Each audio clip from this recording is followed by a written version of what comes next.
新闻一开始，先看台积电扩大美国投资，总统赖清德强调无受到美国的压力。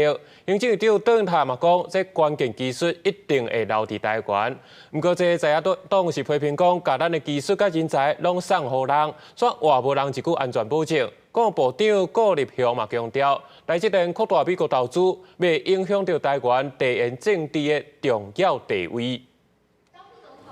台积电宣布伫美国扩大投资，总统赖清德亲身说明，无因为美国的压力。行政团队嘛大声喊话讲，台湾半导体产业会继续伫国际确保关键技术的领先地位。魏董事长在会中所说的，台积电未来在台湾的生产计划不会改变，而且会持续的增加。作为台湾最重要的一个产业，台湾当然是它的最重要的生产基地，而且会以台湾为研发的中心跟核心。川普放话说会课100%的关税，这个100%关税，我想这是美方的他们的一个说法嘛。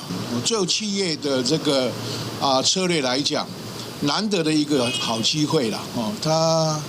他进去了，他拿到的这个算是能够到另外一个掌握全球半导体市场的一个最好的一个机会，他拿到了这把钥匙。不过在野党并无认同，批评台积电强行变作美积电，执政党说甲国家重大危机，工作是台湾的骄傲。我们的总预算还不到3兆，就是表示这一次增加的这个金额就已经超过了我们一年中央政府总预算的规模。台积电每年的投资以未来这个4年，大概有60%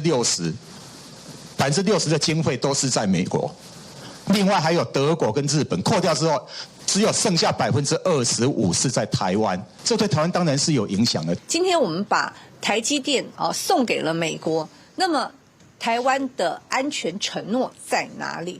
看起来好像是欢送台积电，而且呢是丧事喜办。自己作为台湾的国会议员，删减国防预算、冻结国防预算，都是史上最高，前所未见。每天在弱化自己的国家防卫能力，反而去要求美方或是台积电来负起保卫台湾的安全保证。这是什么样子的怪逻辑？对于台积电去美国投资，是不是会间接降低台湾地缘政治的重要性？国务部长顾立雄嘛表示，台积电去美国是壮大台湾，不是下入台湾。公视新闻采访报道。